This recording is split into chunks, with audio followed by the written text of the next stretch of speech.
What's going on, all my podcast listeners? This is your host, Rafał Matuszewski, and if you're watching this, I haven't done a full-length podcast video vlog thing for a while, and I'm going to try to get into the habit of doing this, so my apologies, but life gets crazy sometimes. But we're going to get right into it because what I really want to talk about that I think will be good for my listeners, my new listeners, and my new people that have been following me just for a few months.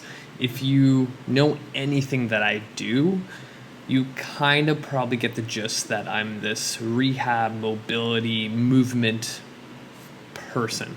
And to a certain degree, that is correct because a lot of people are more injured than ever, have these aches and pains and little things that tend to flare up a lot more than what I've kind of seen in the last 14 years of my entire career. Because I've been telling a lot of clients lately that the first few years of my career in the fitness industry, a lot of people would say like, yeah, you know, my knee sometimes hurts, my low back sometimes hurts, but it's not as detailed as it is today.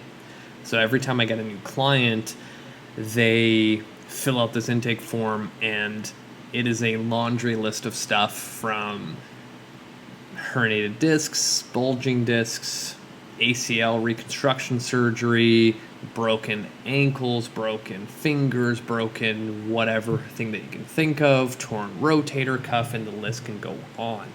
And something that I've been reflecting on a lot lately is, why is this happening?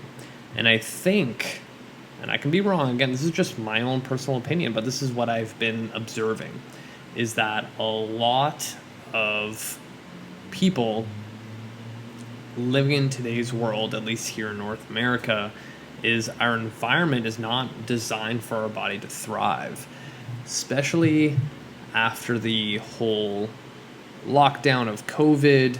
A lot of people are still at home, working from home, and not leaving. Our activity level has gone down. The obesity pandemic is going up. You can order stuff on Amazon and get it the same day. You never have to leave your house. So the idea of, I'm going to go out and exercise, or I'm going to go outside to walk, or I'm going to actually get off the couch and start moving my body is very, very limited. And do that for 10 years, do that for 5 years, even do that for a year, your body's not going to feel that great. And I always tell this to new clients, our body is not this really complicated thing when it comes to like our musculoskeletal system.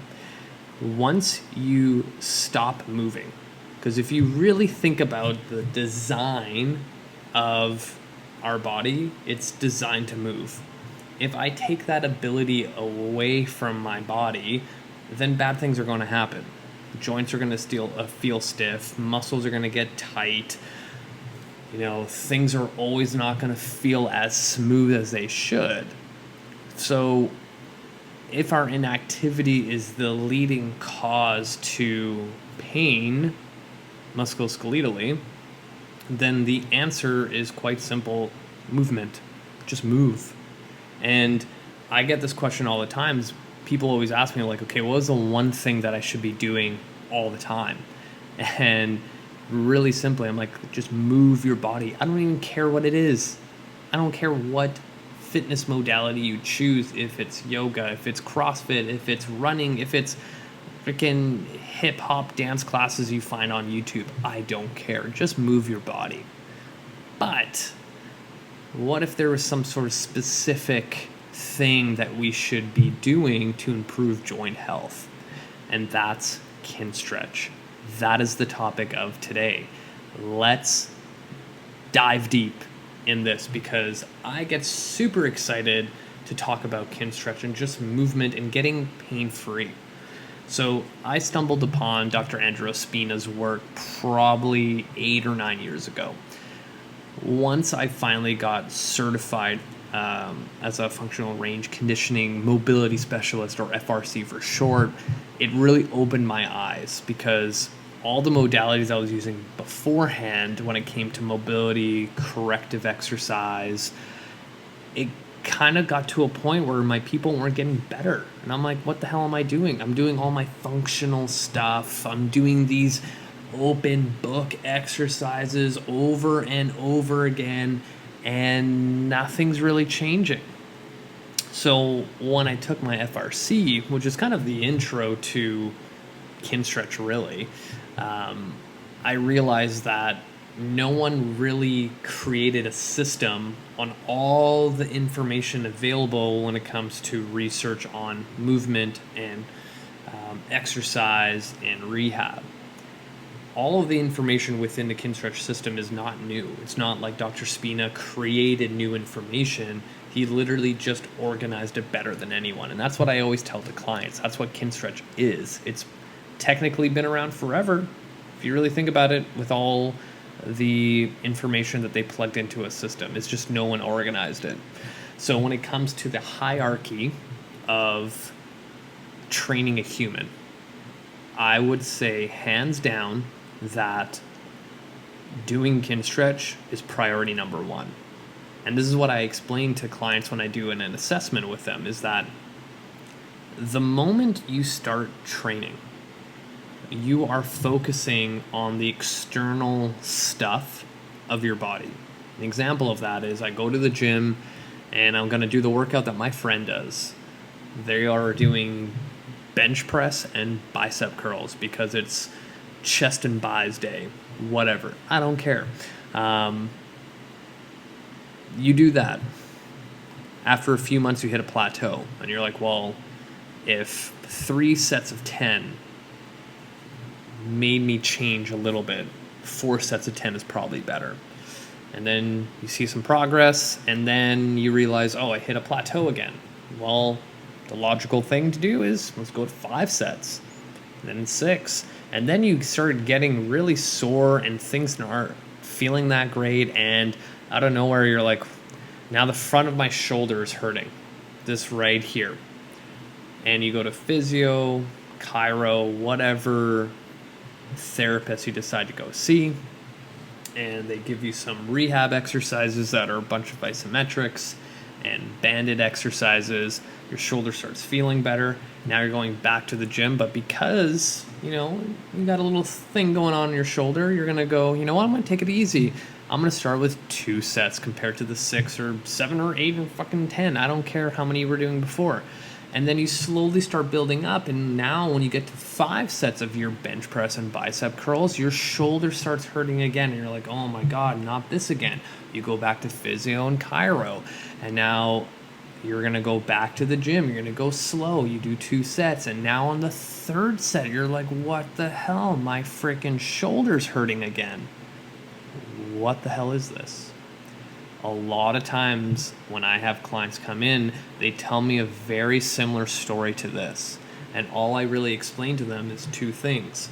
Number 1, you were focusing on the external stuff of your body, which is your musculoskeletal system. There's only so much that you can do and get out of it. Similar to if you decided to start running long distance. Eventually, you're going to hit a plateau of how much adaptation you're going to get out of that specific input.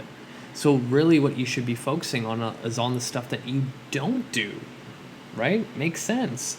So why not focus on joint health, which is kind of the foundation of our body? Real simple. The second equation to that, or point that I tell clients all the time, is once you get injured, have a flare-up, or whatever it is, like the shoulder example, the capacity of your tissue that used to be here, that got you to those 8 or 10 sets of bench press and bicep curl variations, is now down here. But our whole life is up here, and all that external training of bicep curls, bench press, and all those other more traditional strength training is up here. But if your tissue's down here that's always getting injured, you have a higher chance of having that happen again. So why not focus on the tissue stuff at a lower level and bring it up to where it needs to be. And that's really what Kinstretch allows you to do. But a lot of people don't understand that there's more things to train other than joint health. So once you start understanding that there's more to training than just simply doing 20 different variation of curls because you lost your progress, then you start understanding that it's more so of maintaining joint health to do all those things that you want to do. And now I'm not bashing bench press and bicep curls. I do them all the time. Like, why not? Why not? But in order to do those things, I need to maintain a certain level of joint health, right? If I can keep my shoulder happy and healthy and can take on more stress, then me doing bench press is going to be a long-term thing. All the people that come to me have exhausted the external type of training like weightlifting, and they keep getting these little setbacks and they can't figure out why. And really what it is joint health. Imagine this, if I have a shoulder that's only functioning at 40% because I keep re-injuring it, then it doesn't matter what shoulder or upper body exercise I do, I'm only going to get 40% out of it. So I'm going to hit that adaptation phase that much faster. So why not focus on the things that never ever get trained? So Kinstretch kind of focuses on the connective tissue. And if you've been following on Instagram for a while, you understand that I talk about this so much because it's so important. This is the missing key that I saw earlier on in my career that I wish I knew earlier. Like, if I had to say that this is the secret to actually getting better, this is fucking it. This is it. Like, you don't have to go search Google of how to fix your rotator cuff. A lot of times you just have to meet your body where it's at. So with Kinstretch, it emphasizes connective tissue. The last time you probably trained your connective tissue was when you got injured and your physio gave you those little band exercises that you thought was super stupid, but it made your shoulder feel better. But the moment that shoulder felt better, you threw that band into the closet or across the gym or wherever, you burned it, melted it, I don't care. And then you started doing the stuff that you used to do, and then you're back to square one. But what if I told you that, that banded exercise that you did for your rotator cuff was just step 1 of like 10 to actually maintain that shoulder health and then keep pushing it? Your body is so adaptable. It's mind-blowing how much it can actually adapt to a point where you think it's like crazy that people are able to do. An example I always give is like, look at the people who do Cirque du Soleil. That is a great example of how the body is so malleable, how much it can change, how much it can move into different positions and directionality that most people can't imagine even doing. Now, I'm not saying that with Kinstretch you're going to be a Cirque du Soleil athlete, but it's just an example of how far your body can go. And yes, age is a thing, but it doesn't have to be that way. Because most of the people who hit 40 and they're just like, oh, this is how it is. My back is always going to hurt. My knees are always going to pop when I get off the couch. It doesn't have to be that way. That is just the stigma that has been created in internet land and through adulthood. But at the end of the day, your body can feel good.